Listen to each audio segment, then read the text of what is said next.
Hello everyone, आप सभी दोस्तों का स्वागत है। इस वीडियो में हम लोग देखने वाले हैं अपकमिंग आईपीओ लिस्ट। दिसंबर मंथ जो स्टार्ट हो रही है, इस दिसंबर मंथ में टोटल 12 आईपीओ आने की जो संभावना है, इस 12 आईपीओ में से कौन सी कितने बेहतरीन आईपीओ दिख रही है और किस तरीके की कैसी अप्रोच इन सभी आईपीओ के रिगार्डिंग आप लोगों की रहनी चाहिए, उनके बारे में इस वीडियो में डिटेल्स में बात करने वाले हैं। सो वीडियो को अंत तक देखिएगा और ऐसे ही daily IPO grey market premium से जुड़ी अपडेट के लिए चैनल को सब्सक्राइब कर लीजिए। साथ ही कमेंट्स में टेलीग्राम ग्रुप का लिंक दिया गया है, वहाँ भी जुड़ सकते हो टाइम पे अपडेट के लिए। फर्स्ट आईपीओ जो कि दिसंबर में आने की पूरी तरीके से पॉसिबिलिटी दिखा रही है, उनके बारे में बात करें तो आईसीआईसीआई प्रूडेंशियल एएमसी आईपीओ के बारे में बात करें तो इस कंपनी की जो आईपीओ आने वाली है, उससे पहले ही इस कंपनी की आईपीओ के रिगार्डिंग काफ़ी ज़्यादा बज बनी हुई है और इस बज को पूरी तरीके से आप लोगों को यहाँ पे बेनिफिट के लिए पहले से ही इस कंपनी की पेरेंट्स कंपनी जो कि आईसीआईसीआई बैंक लिमिटेड लिस्टेड है, उनकी यदि एक भी शेयर आप लोग पहले से बाइंग करके रखेंगे तो इस कंपनी की जो इशू साइज 10,000 करोड़ से ऊपर रहने वाली, इस 10,000 करोड़ के ऊपर इशू साइज में आपको 10% तक शेयर होल्डर्स कैटेगरी के लिए रिजर्व रखा जाएगा, जिसके कारण से आपको इस आईपीओ में एलोटेड मिलने की चांस थोड़ी सी मैक्सिमम रहेगी। तो उस मैक्सिमम चांस को यहाँ पे पूरी तरीके से आपको गैदर करने की प्लानिंग के अनुसार से देखनी चाहिए। आईसीआईसी प्रूडेंशियल एएमसी आईपीओ के अलावा यहाँ पे अमागी मीडिया लैब्स आईपीओ के बारे में बात करें तो इस कंपनी की भी आईपीओ की बात करें तो दिसंबर में आने की संभावना दिख रही है, क्योंकि इस कंपनी के बारे में बात करते हैं तो लगभग फ्रेश इशू और ऑफर फॉर सेल दोनों की कॉम्बिनेशन रहने वाली, जिसमें से यदि हम लोग डिस्कस करें तो ऑफर फॉर सेल के माध्यम से 3,41,88,542 इक्विटी शेयर प्रमोटर्स और एग्जिस्टिंग शेयर होल्डर्स अपने स्टेक को डाइल्यूट सेल करते हुए देखेंगे। कंपनी की बुक बिल्डिंग आईपीओ रहेगी, बीएसई एनएसई दोनों जगह पर कंपनी की लिस्टिंग होने वाली है।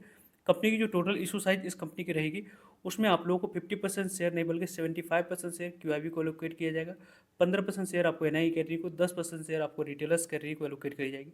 हम आगे मीडिया लैब्स आईपीओ के बारे में बात करें तो इस कंपनी की जो सेबी की तरफ से अप्रूवल मिलनी चाहिए वो 18 नवंबर को ऑलरेडी अप्रूवल मिल चुकी है।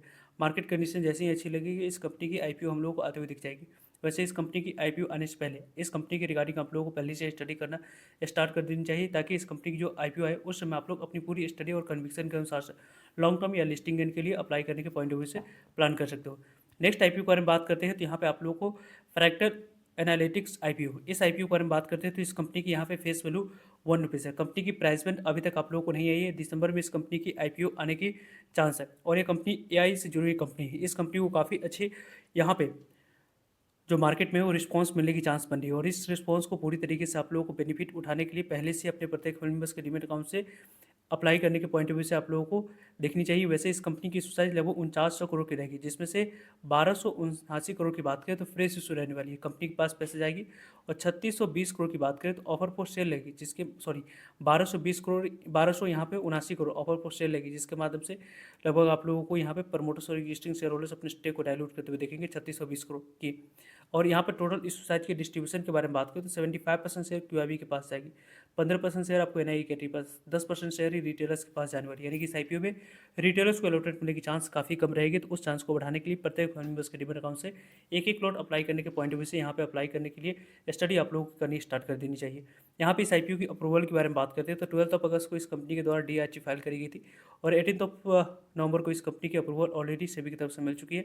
कभी भी इस कंपनी की आपको आईपीओ आते हुए दिख सकती है। नेक्स्ट आईपीओ के बारे में बात करते हैं तो यहाँ पे आप लोगों को शाहजहानंद मेडिकल टेक्नोलॉजी आईपीओ के बारे में बात करें तो इस कंपनी की भी सेबी की तरफ से अप्रूवल आप लोगों को मिल चुकी है।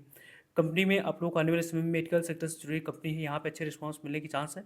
वैसे इस कंपनी की पूरी तरीके से offer for shall issue size रहने वाली है, जिसमें 2,76,44,231 इक्विटी शेयर प्रमोटर्स और एग्जिस्टिंग शेयर होल्डर्स अपने स्टेक को डाइल्यूट करेंगे।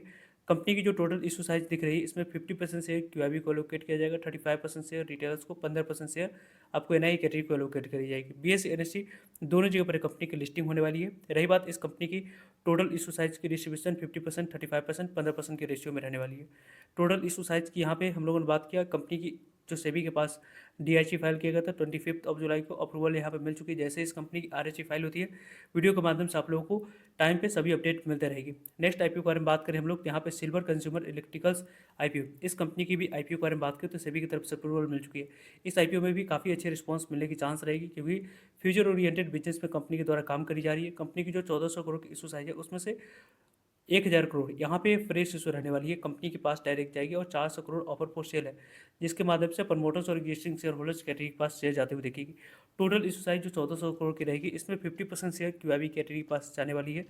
35% शेयर आपको रिटेलर्स कैटेगरी के पास जाएगी और 15% शेयर आपको एनआई कैटेगरी के पास हम लोग को जाते हुए दिखेगी। कंपनी में आने वाले समय में अच्छे रिस्पांस मिलने की चांस है। बुक बिल्डिंग आईपीओ है, बीएसई एनएसई दोनों जगह पर कंपनी की लिस्टिंग है। सेबी की तरफ से ऑलरेडी यहाँ पे 12 नवंबर को अप्रूवल मिल चुकी है। कभी भी इस कंपनी के दिसंबर में आईपीओ हम लोग को आते हुए दिख सकती है। Next IPO SISCOL limited IPO के बारे में बात करें तो इस कंपनी की भी अप्रूवल यहाँ पे सेबी की तरफ से मिल चुकी है। कंपनी की फेस वैल्यू यहाँ पे 10 रुपीज़ रहने वाली है। कंपनी के बारे में बात करें तो offer for sale fresh issue दोनों की कॉम्बिनेशन रहेगी, जिसमें आपको 96 करोड़ फ्रेश इशू रहेगी, कंपनी के पास पैसे जाने वाली है, और 1,42,40,473 इक्विटी शेयर प्रमोटर्स और एग्जिस्टिंग शेयर होल्डर्स अपने स्टेक को डायलूट करते हुए देखेंगे। बुक बिल्डिंग आईपीओ है, बीएसई एनएसई दोनों जगह पर कंपनी की लिस्टिंग होने वाली है। और रही बात इस कंपनी की टोटल इशू साइज के डिस्ट्रीब्यूशन की, तो 50% शेयर क्यूआईबी को एलोकेट किया जाएगा, 35% शेयर रिटेलर्स को, 15% शेयर आपको एनआई कैटेगरी को एलोकेट करी जाएगी।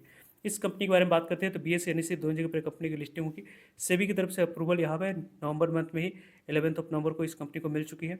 रही बात यहाँ पे नेफ्रोकेयर हेल्थ आईपीओ के बारे में बात करें तो इस कंपनी की भी आईपीओ आने की चांस आपको दिसंबर में भी बन रही है। कंपनी की जो टोटल इशू साइज रहेगी उसमें आप लोगों को 353 करोड़ फ्रेश इशू रहने वाली है, और ऑफर फॉर सेल के माध्यम से 1,27,92,056 इक्विटी शेयर प्रमोटर्स और एग्जिस्टिंग शेयर होल्डर्स अपने स्टेक को डायलूट करते हुए देखेंगे। बुक बिल्डिंग आईपीओ है, बीएसई एनएसई दोनों जगह पर कंपनी की लिस्टिंग होने वाली है। नेफ्रोकेयर हेल्थ आईपीओ को यदि हम लोग देखें तो लगभग इस कंपनी की यदि हम लोग बात करते हैं तो 50% शेयर क्यूआईबी को, 35% शेयर रिटेलर्स को, 15% शेयर आपको एनआई कैटेगरी को एलोकेट किया जाएगा। 50% शेयर 25 जुलाई को सेबी के पास अप्रूवल मिल चुका है, यहाँ पर डीआईएच फाइल करी गई थी, और 4 नवंबर को सेबी की तरफ से अप्रूवल मिल चुका है। कभी भी इस कंपनी के दिसंबर मंथ में आईपीओ हम लोग को आते हुए दिख सकती है। यहाँ पे स्काई वे एयर आईपीओ, इस कंपनी की भी आईपीओ यहाँ पे दिसंबर मंथ में ही आने वाली है। लगभग इस कंपनी की इशू साइज में 50% शेयर आपको क्यूआईबी को, 35% शेयर रिटेलर्स को, 15% शेयर आपको एनआई कैटेगरी को एलोकेट किया जाएगा। 31 अक्टूबर को ही इस कंपनी की अप्रूवल मिली है। एलाइड इंजीनियरिंग वर्क आईपीओ के बारे में बात करें तो इस कंपनी की इशू साइज में 400 करोड़ फ्रेश इशू रहेगी, और रेस्ट ऑफ अमाउंट्स की बात करें तो 75 लाख इक्विटी शेयर प्रमोटर्स और एग्जिस्टिंग शेयर होल्डर्स अपने स्टेक को डायलूट करते हुए देखेंगे। Book building IPO BSE NSE दोनों जगह पर कंपनी की लिस्टिंग होने वाली है। 50% शेयर क्यूआईबी को, 35% शेयर रिटेलर्स को, 15% शेयर आपको एनआई कैटेगरी को एलोकेट किया जाएगा। कंपनी की यहाँ पे बात करें हम लोग तो 13 अक्टूबर को इस कंपनी की पूरी तरीके से अप्रूवल मिलने की डेट है, और इस कंपनी की आईपीओ दिसंबर में आने की चांस यहाँ पे बनती हुई दिख रही है। नेक्स्ट आईपीओ के बारे में बात करते हैं तो clean max energy solution IPO, इस कंपनी के बारे में बात करें तो 5200 करोड़ की लगभग इशू साइज रहेगी। इसमें आप लोगों को 1500 करोड़ फ्रेश इशू और ऑफर फॉर सेल के माध्यम से 3700 करोड़ पैसा यहाँ पे मार्केट से कंपनी रेज जो करेगी, वो कंपनी के प्रमोटर्स और एग्जिस्टिंग शेयर होल्डर्स जो अपने स्टेक को डायलूट करेंगे उनके पास पैसे जाते हुए देखेंगे। तो इस कंपनी को भी आप लोग अपने स्टडी में रख सकते हैं। यहाँ पे मनिका जो प्लास्टिक आईपीओ है, इनकी भी अप्रूवल मिल चुकी है, इनकी भी आईपीओ आने की संभावना दिसंबर मंथ में ही बन रही है। साथ साथ विद्या वायर्स आईपीओ की जो डीएच यहाँ पे डेट है उसकी डेट आ चुकी है। 3 दिसंबर से आईपीओ ओपन होगी, 5 दिसंबर इस आईपीओ की क्लोजिंग डेट है, और इस आईपीओ में अच्छे रिस्पांस मिलने की चांस है। साथ साथ मीशो आईपीओ के बारे में बात करें तो इसकी भी आपको डेट 3 अक्टूबर दिसंबर से ओपन होने वाली है। तो इन सभी आईपीओ के रिगार्डिंग आप लोगों की किस तरीके की कैसे ओपिनियन है, कौन सी आईपीओ को आप लोग फर्स्ट, सेकंड और थर्ड, फोर्थ प्रायोरिटी पर रख रहे हैं, कमेंट्स करके बता सकते हो। मिलते हैं एक नए इन्फॉर्मेटिव वीडियो में, तब तक लीजिए जय हिंद, जय भारत।